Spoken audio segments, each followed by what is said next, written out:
One CEO gave AI access to all the company secrets, salary data, board conversation, everything, and nearly went to disaster.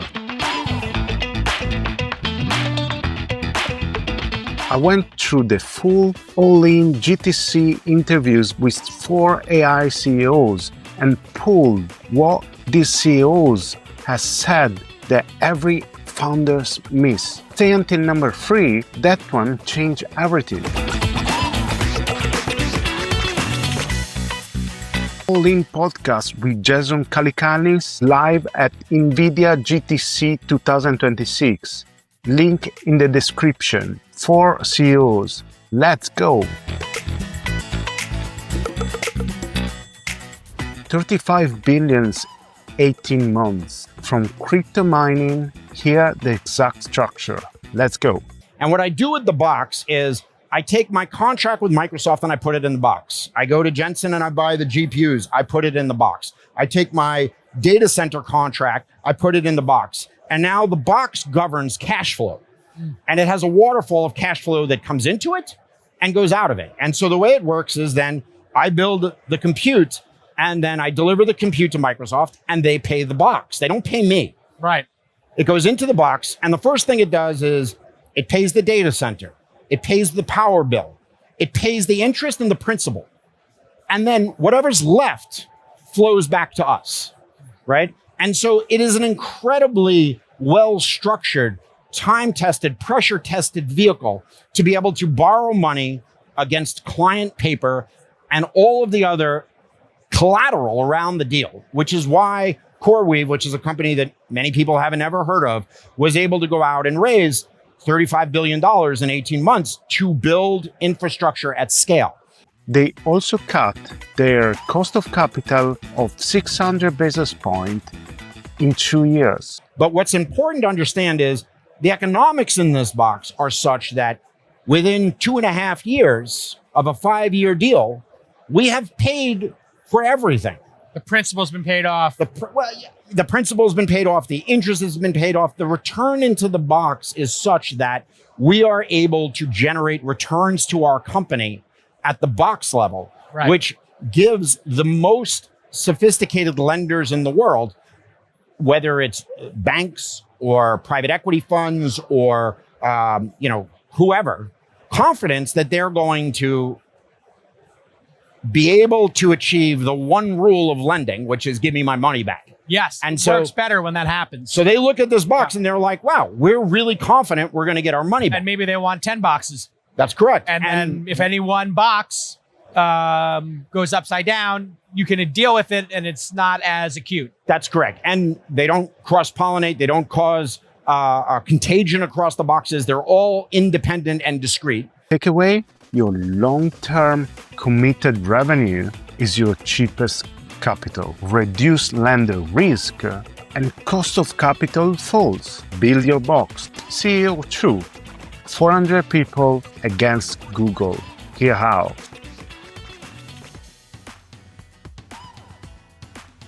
$400 people against Google, OpenAI, Anthropic, XAI.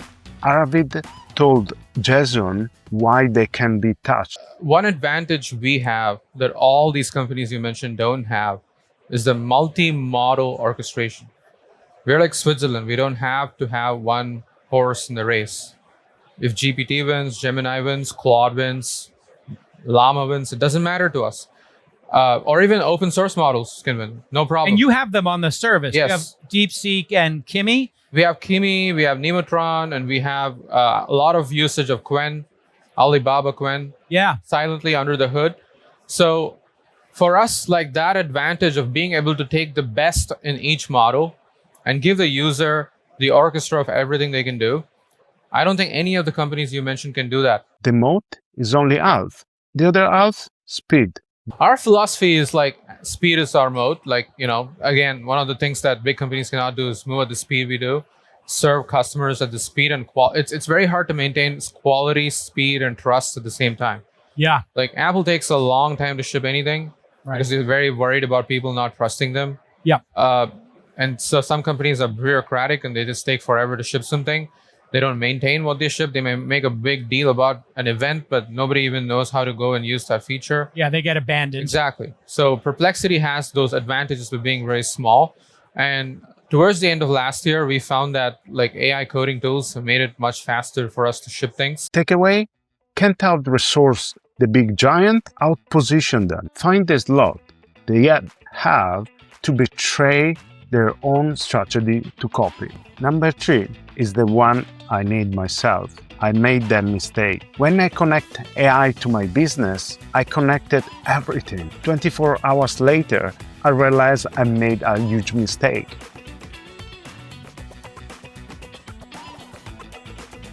Arthur, on All In podcast, explained exactly why most founders get this wrong. The enterprise data is not a single thing that you want to put into a single system that is going to be accessible by everyone. And so you need to have this layer that actually understands what is in the data. You need to have a semantic of what can actually be proposed to HR or what can be proposed to engineering. And typically compensation is one of these things. You want to make sure that the compensation data does not flow back to all of the enterprise, because you're going to have a lot of problems if that's the case.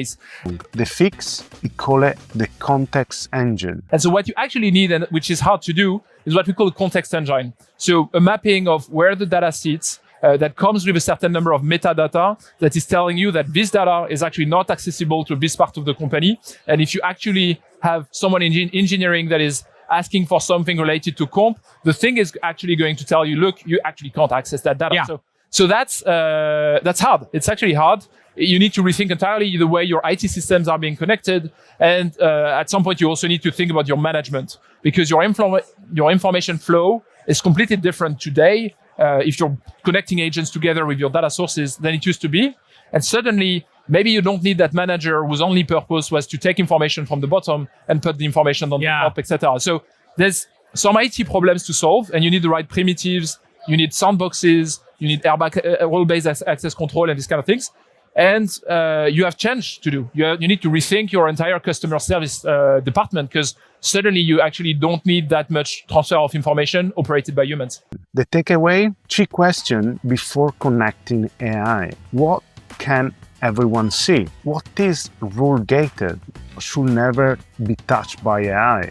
You can't answer to them, you are not ready to deploy. Last one, nobody talk about this one, and is the most counterintuitive I hear all week.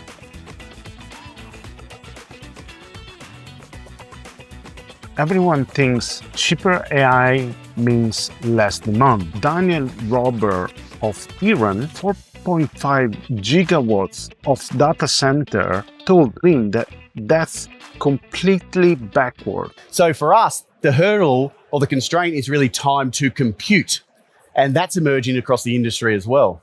And time to compute means tradespeople coming to West Texas, living in a trailer that you set up to then break ground on a data center, build foundations, build water cooling systems. Like, this is hard manual labor going on, yeah? Exactly. And this is the whole real world challenge to respond to these digital exponential demand curves that are unconstrained by the real world in terms of their appetite. And it just compounds. You need thousands of people out in these locations that haven't supported it. You put stress on supply chains. We're seeing what's happening with the memory. And that's the physical reality that nobody's talking about. If we 10x the amount of compute available, which is an enormous task from where we are today, and those images take 5 to 10 seconds, are we going to generate more or less images? Oh, many more. This is Jevons paradox. This is the theory of induced traffic. You build a couple more lanes, people start to think, well,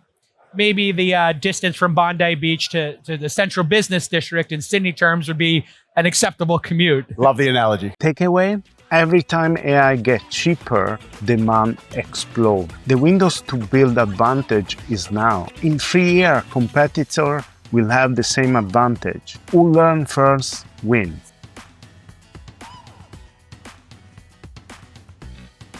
For CEOs, all in GTC. 4 things most founders aren't doing. Build the box. Committed revenue is the cheapest capital. Be Switzerland. Find a position giant can copy. Context engine first. Governance before features. Given paradox. Build AI advantage now. 1. Build a box. 2. Be Switzerland. 4. Which are you behind on? Drop your comment below and see you to the next episode.